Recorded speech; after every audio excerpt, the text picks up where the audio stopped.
Good morning, everyone. Let's do some prayers.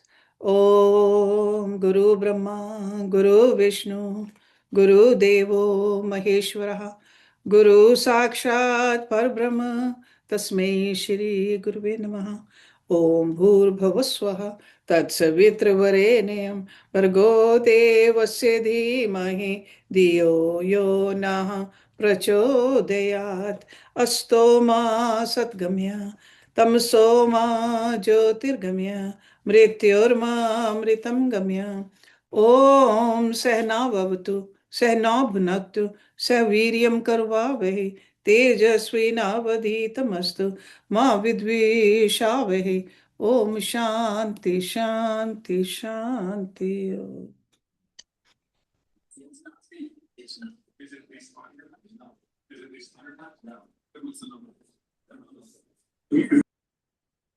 These days we are going through the life stories of certain saints and the rishis.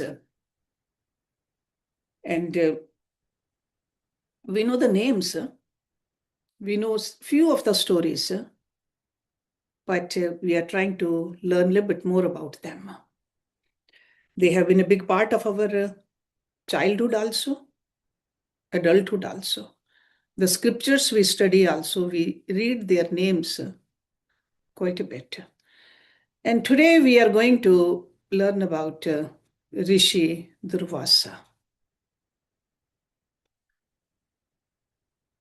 He is a son of a Rishi Atri,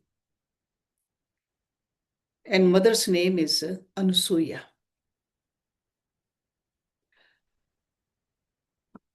Rishi Atri, the father, he is among the great sages, the foremost. It is said that he was born from the eye of Lord Brahma. He reached a stage beyond three guns, Sattva, Rajas, and Tamas. Sage Atri had no children for a long time. And in order to get children, he began to perform severe tap to please gods. He observed silence for a long time. And he was in samadhi. He stood on one leg and meditated on God. He did not take food for a long, long time. He only lived on air. His only object was to be blessed with a son equal to the Lord of the three worlds. That's why he was doing that tapasya. As his tap grew severe, the three worlds began to tremble. In order to save the three worlds and to bless Sage Atri, the Trinity, Brahma, Vishnu, and Maheshwar, appeared before him. When he saw these three gods, he lowered his leg, made obeisance, stood before them with folded hands. They were sitting on a swan, an eagle, and a bull. They are divine vehicles. Their faces so shine bright that the sage could not see them because there was a divine light coming from their faces. So he closed his eyes. He then spoke using the most polite and respectful words. O great lords, I am sure you know why I did this tapasya for such a long time. In order to get a son, I prayed to all of you all this time. Because you are not visible to ordinary mortals, but I want your blessings. I wanted your divine darshan also. And I want you to answer my prayer. All three of them smiled, spoke softly. O great sage, We are here knowing full well what your desire is, and your prayer will not go unrewarded. You prayed to us to grace the darshan of all the three of us, the one who creates, the one who looks after all living beings, and the one who causes ultimate death also. Therefore, all the three of us are here. We do not have any difference in our appearance. And you prayed for a son equal to us. As you know, there is none equal to us in all the three worlds. But we have to fulfill your desires. So we are going to become your sons. As a result of it, your fame will spread, and they are going to become world famous. After saying this, they disappeared. On the other side, Mother Anasuya. He was a daughter of Devhuti, and Devhuti is the daughter of Swayambhu Manu. And Anasuya was a devoted wife, and her devotion to her husband was once touchingly narrated to Saraswati, Lakshmi, and Parvati, the consorts of Lord Brahma, Mahavishnu, and Maheshwara. After listening to the extraordinary story of Anasuya, the divine consorts sent their husbands to test whether this was authentic or not. Anasuya's devotion to her husband. So these three murtis came to Atri's ashram. The sage was deep in meditation. Anasuya was attending to some guests. When she finished that work, she was ready to attend to her new guests. She received them in the traditional way. Then she got delicious food ready. When she asked them to sit down for eating, they expressed a strange desire. They said, "If you serve us taking off all your clothes, we will eat." She was alone in the ashram. She knew what was happening. She took her husband's holy water pot, took a handful of water from it, and sprinkled it on her guests. All the three turned into small babies. Then she took off her clothes, fed the children, lovingly put them in a cradle. Why should a mother feel shy before her own little babies? When sage Atri returned to the ashram after getting a boon from the three murtis, he was pleasantly surprised to see the Trinity lying in a cradle in his ashram as small babies. When the divine consorts heard about the plight of their husbands, they came running to Anasuya and begged her to help them get back their husbands.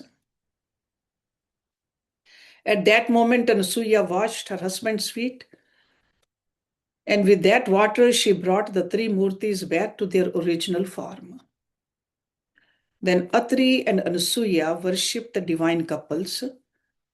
They became pleased with Atri and Anasuya and blessed them. The three murtis came to the earth as children to Atri and Anasuya. Brahma was born as Chandra, Vishnu as Dattatreya, and Shankar as Durvasa. So the sage Atri and Anasuya became parents of three murtis. Great good luck indeed. In this way, Durvasa was born as the third son of sage Atri and his wife Anasuya. The word Durvasa means one who wears clothes full of dirt. Durvasa. Avadhuts do that. So Rishi Durvasa was an Avadhut. He did not bother about or have any attachment or special love for any particular type of clothing. That's Durvasa. There is a story of Rishi Durvasa in Mahabharata, in Ramayana, in the Puranas also. Just like a Naraji, he is everywhere too. In the Uttarakhand of the Ramayana, we see that Ramchandra ji performed Ashwamedh Yagya. He began to rule righteously, but then the time had come for Shri Ram to sing the swan song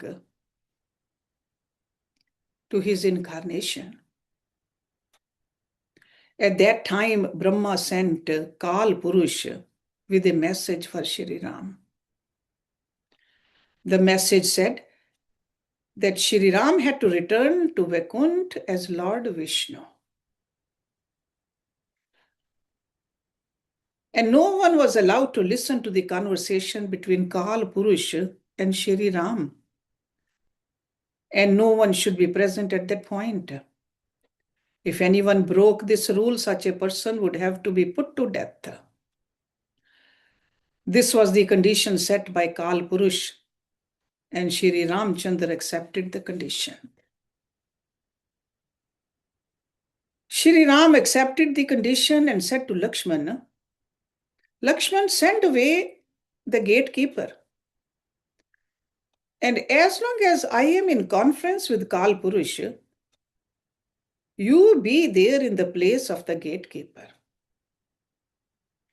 You should neither listen to our talk nor peep in. If anyone tries to do these two acts, he is to be put to death instantly. I have promised Kal Purush to this effect. Lakshman stood at the door while Shri Ram and Kal Purush had discussing in the royal chamber. Lakshman had never disobeyed his brother's order.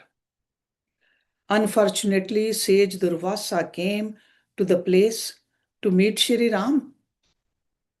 He saw Lakshman at the door. He went to him and said, Lakshman, take me to Shri Ram at once. I have to discuss something with him.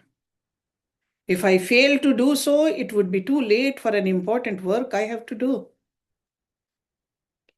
Lakshman heard Durvasas patiently and made obeisance to him. Then he said, revered sage, if I can do something to make you happy, I will most gladly do it for you.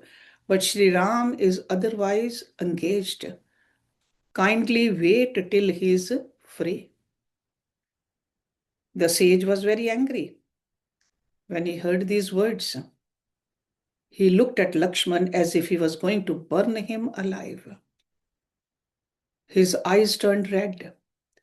He said, Lakshman, you must go and inform Shri Ram about my presence here. If you refuse to do so, I'm going to curse you so that you, Ayodhya, Shri Ram, Bharat, in short, your entire clan is going to perish. If you fail to do what I ask you to do, I cannot control my anger. When Lakshman heard the terrible words of sage Durvasa, he realized that he had to do a work which was forbidden to be done. He trembled with fear. He thought for a moment and said to himself, it doesn't matter if I die, but I cannot let our clan and the kingdom perish. Without a moment's thought, he went in and informed Shri Ram about the arrival of sage Durvasa. When Shri Ram heard Lakshman, he bade goodbye to Kal Purush and got ready to receive the sage. He saw the radiant face of sage Durvasa, made obeisance to him, and received him with great reverence. Then, with folded hands, he said, Kim karyam mahamune, which means, what can I do for you, O great sage? Please let me know, and it will be done. Durvasa was extremely pleased and said, O righteous king, please listen to me. You are the purest and sinless. I have been fasting for 1,000 years as part of a vrat. It ends today. I would like to eat whatever food is ready in your palace. Shri Ram was supremely happy to know that the great sage had come to him seeking his hospitality. He served him the food ready in the palace. Sage Durvasa was very happy to have food equal to nectar, and the reverential way in which Shri Ram played host to him. At the end of the meal, he said, Great Shri Ram, great. He praised Ram, blessed him, and left for his ashram. When Sage Durvasa left the palace, Shri Ram renounced Lakshman because he made that promise to Kal Purush. Lakshman went to river Saryu, and with the help of yoga, he ascended to Vaikuntha. In Vaikuntha, he assumed his original form of Adi Shesh and began to wait for Shri Ram's arrival. So Sage Durvasa became instrumental in helping Lakshman to reach Vaikuntha and assume the form of Adi Shesh, who provided Mahavishnu a seat to sit on and wait for the arrival of the Lord of three worlds. Sometimes when we listen to stories like this, we pay attention to only a small portion that Sage Durvasa was very angry. We forget the real purpose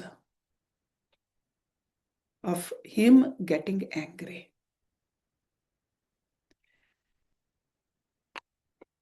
There is a great story between the Pandavas and Sage Durvasa also.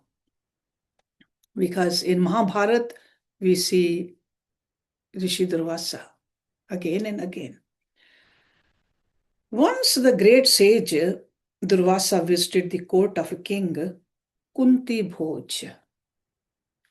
Kunti Bhoj is a king, father of Kunti, and Kunti is the mother of the Pandavas.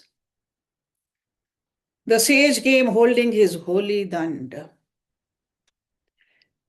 He had his matted hair tied properly. He was radiant as Agni Dev himself. He spoke words sweet as honey. Tap and the study of the Vedas were his forte. This great sage was received by the king in a fitting way. Then the sage said, O great king, I would like to live in your palace for a few days. I will receive bhiksha in your place.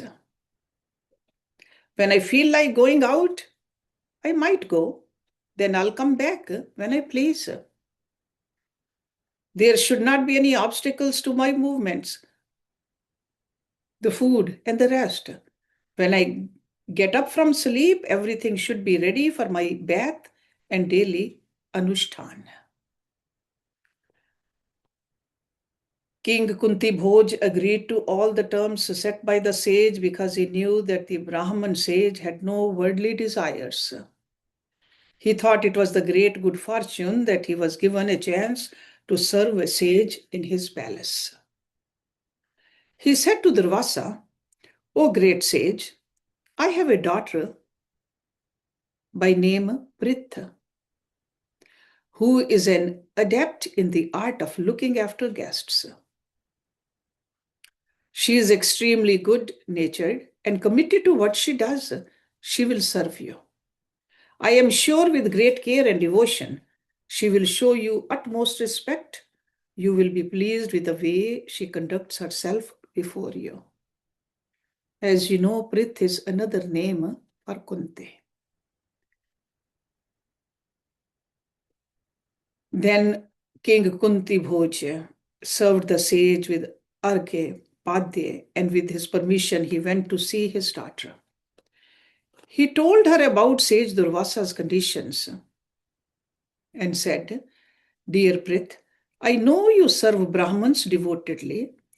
Durvasa has come to stay in the palace as long as he likes. He is a great sage, a great scholar in Vedas and Shastras. You have to serve him without causing him the slightest displeasure. You have to serve him in such a way that my word given to him does not become false. This great Brahman is capable of granting boons and at the same time heaping curses. If he is pleased with you, he may grant you a most wonderful boon. On the other hand, if he becomes angry, he may reduce our entire clan to ashes. Prith dear, please do not forget it. Durvasa's anger is known in all the three worlds. A slight mistake on your part would make him angry as the destroyer during the deluge. He did not go to any house without being directed by fortune, and Prith knew it well. She said, Dear father, I will serve sage Durvasa with devotion and commitment. I will not do anything to falsify the word you gave him.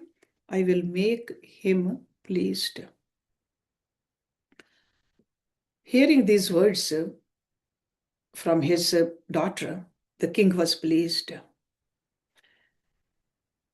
He brought her to Durvasa and said, O great sage, this is my daughter Prith. She is also called Kunti.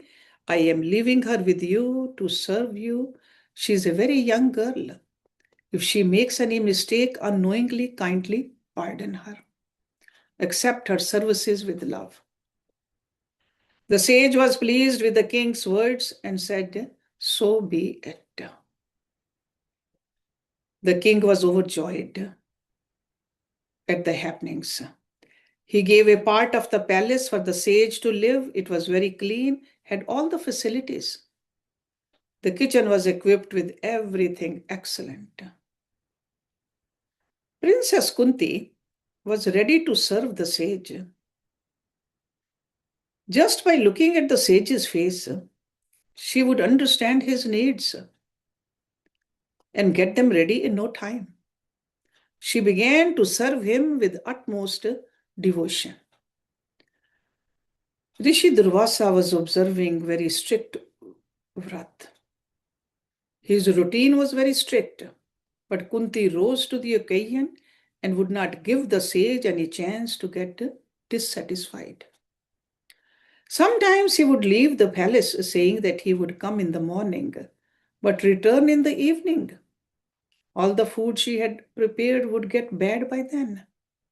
She would prepare fresh food. When he finished eating, she would get his bed ready.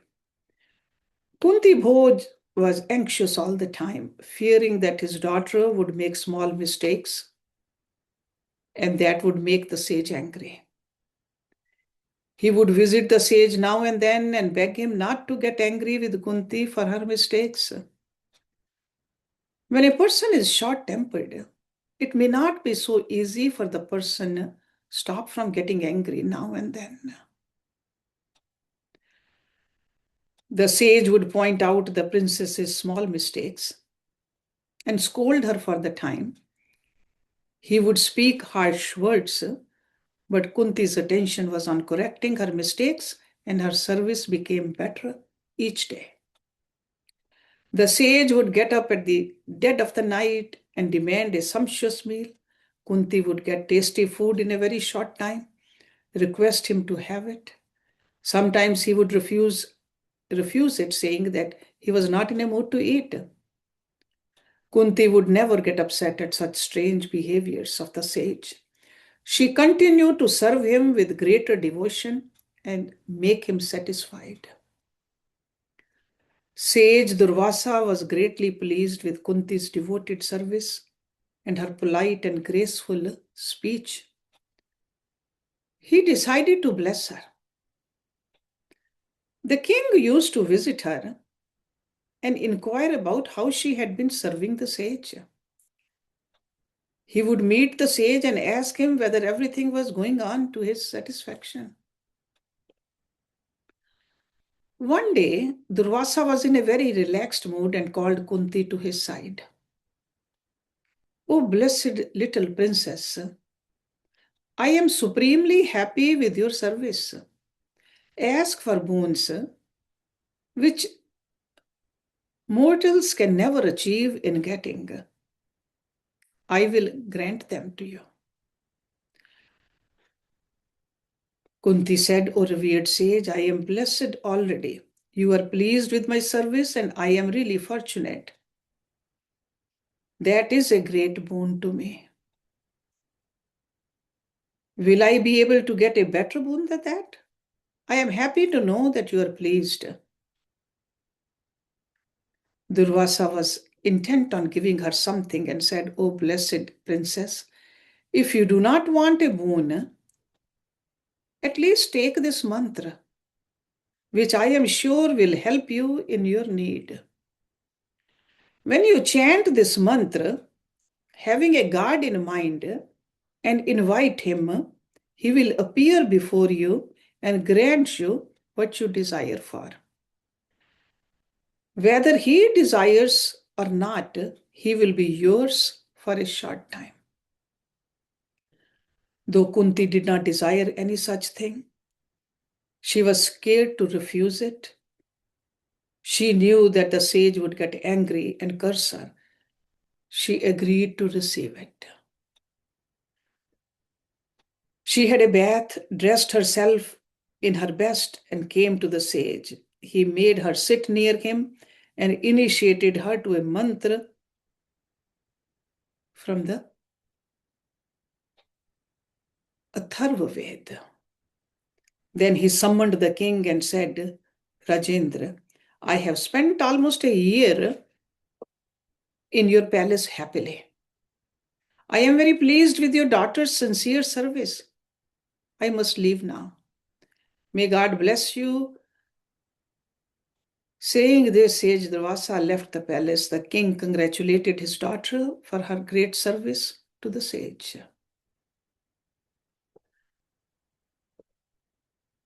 When she was still a maiden, thoughtlessly, she wanted to test the efficacy of the mantra. And the result was that she got Karan as her son. After she got married, she got great and righteous sons like Yudhishthir, Bhim, and Arjuna. Nakul and Sahadev were born to her Madre, another queen of King Pandu. There is a place of pilgrimage between Prabhas and Dwarka, and both these were holy places too. It was here that sage Durvasa gave a boon to Vishnu, and therefore the place is called Vardhantirat.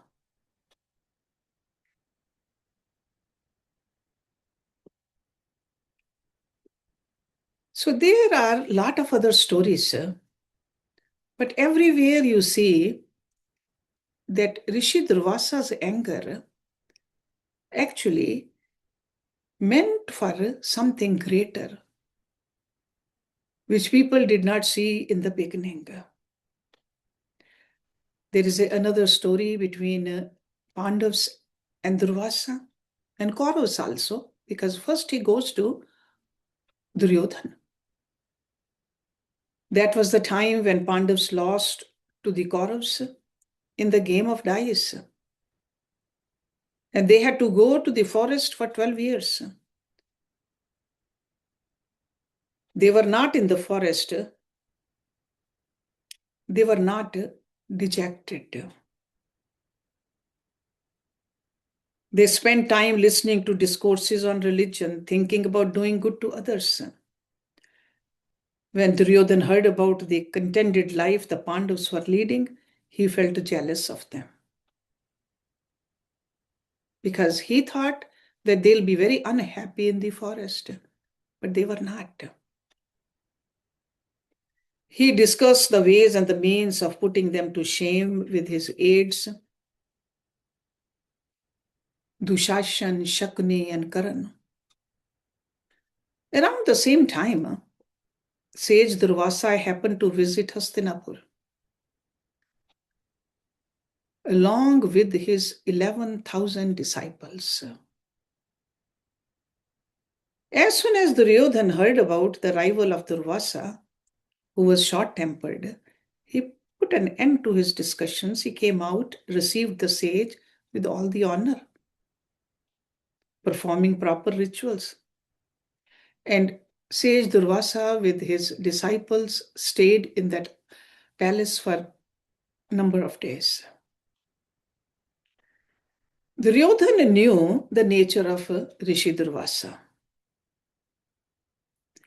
That's why he took a special care to see that the sage was not given any room to be displeased with the royal hospitality.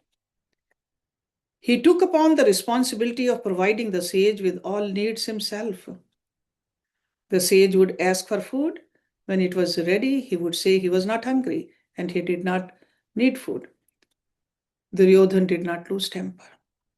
When he disposed of all the food thinking that the sage would not eat, he would say that he was hungry and he needed food.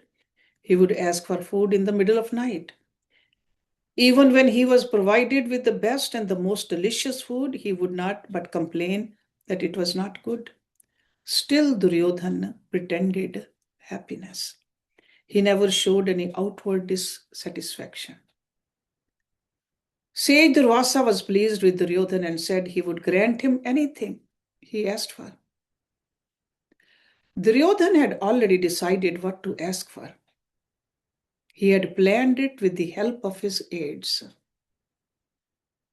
He could have gotten anything from sage, but with the sole intention of putting Pandavas to embarrassment, he spoke to the Maharishi saying, "O great sage, you have accepted my hospitality and blessed me in the same way. Please accept the hospitality of the Pandavas and bless them. I would like you to go to them when Draupadi had served everyone, completed eating her meal, washed the vessels, and retired to rest at night." As soon as Durvasa heard Duryodhana's strange request, without a word, he said, "Just to please you, I'm going to carry out the task as you desired."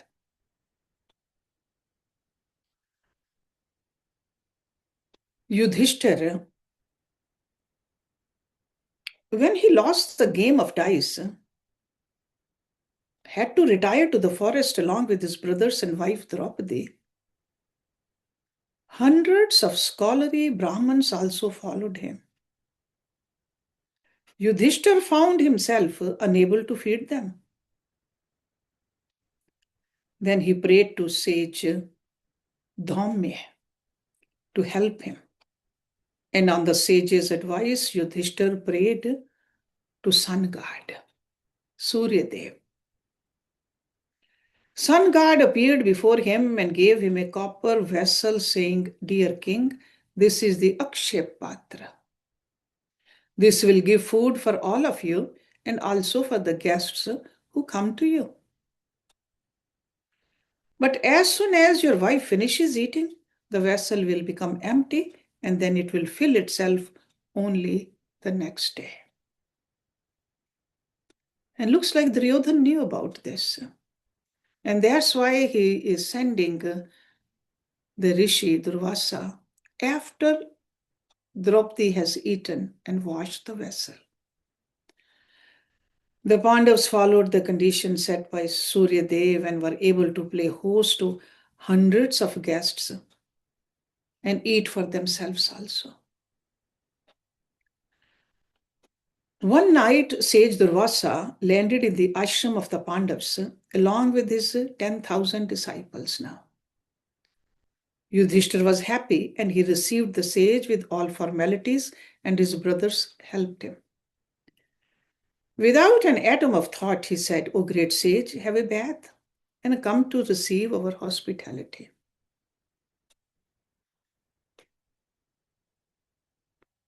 Draupadi was happy to see sage Durvasa because with the arrival of Durvasa, she said, "Sure, the visit from the sages is auspicious, but how can I prepare food for 10,000 people?" She came to the conclusion that only Shri Krishna should help her. She began to pray, "O Supreme Lord Shri Krishna, Vasudev, Paramatma,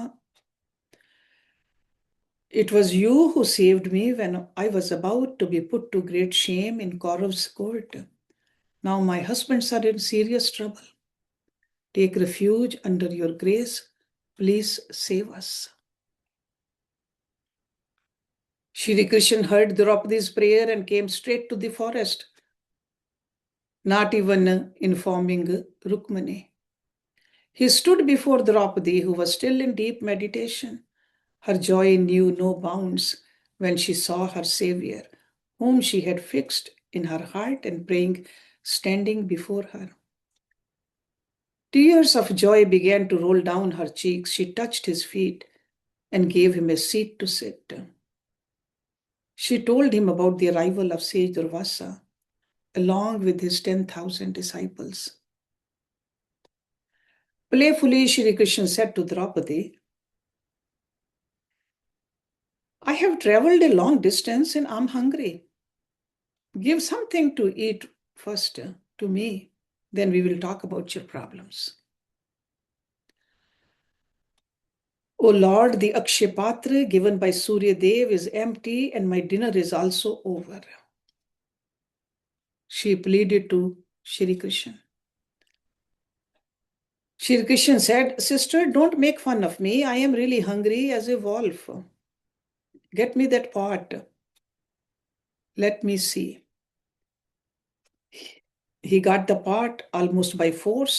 There was a small piece of rice sticking on the inside of the pot. Shri Krishna took it between his index finger and thumb and put it in his mouth. Then he said to Draupadi, "Dear Krishna," because that was another name of Draupadi, and Lord Krishna called her that. "When I was hungry, I ate the piece of this rice you gave me, and I am satisfied." Then he called Sahadev, one of the Pandavas, asked him to go to the river and get Durvasa and his followers for dinner. Sahadev went to the river to carry out Shri Krishna's bidding.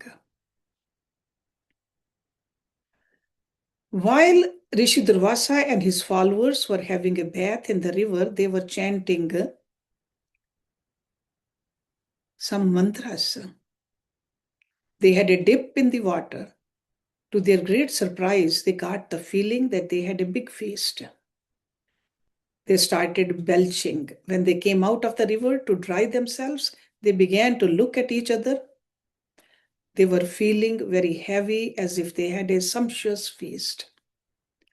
They went to Durvasa and told him about their plight. "O great sage, we have asked Yudhishthira to prepare food at this odd hour. Now we feel that we cannot even have a morsel of food. We are feeling very heavy. We are sure the Pandavas must have got the food ready. Everything is a waste. What should we do now? Please let us know what to do." "We have made a terrible mistake," Durvasa said. The righteous Pandavas would get angry with us and they might burn us to ashes if we do not eat what they have prepared. I am always frightened of those who have the grace of Lord Shri Hari. The Pandavas are righteous. They are great warriors. They know how to use their arms. They are committed to a cause. They have acquired great power by pleasing the gods with their severe tapasya. And to crown all these, they are the devotees of Lord Krishna. If they get angry, they will reduce us to ashes. Take to your heels before they see you. This is what Rishi Durvasa told his disciples. No sooner did Durvasa complete his speech than all the 10,000 followers of Durvasa ran away from that place. When Sahadev reached the river bank, there was no one. He searched for them everywhere, but there was no trace of any. The tapasvis living there said that the sages ran away in all directions. After that, Shri Krishna revealed to the Pandavas how they were saved from Durvasa. And the Pandavas were filled with gratitude for their savior. And later on, this story was narrated by Lord Krishna to his son, Pradyumna. And we will look at some other life stories of Rishi Durvasa next week. Om Purnamada Purnamidam Purnat Purnamudachyate Purnasya Purnamadaya Purnameva Vishishyate. Om Shanti Shanti Shanti Om. Thank you very much.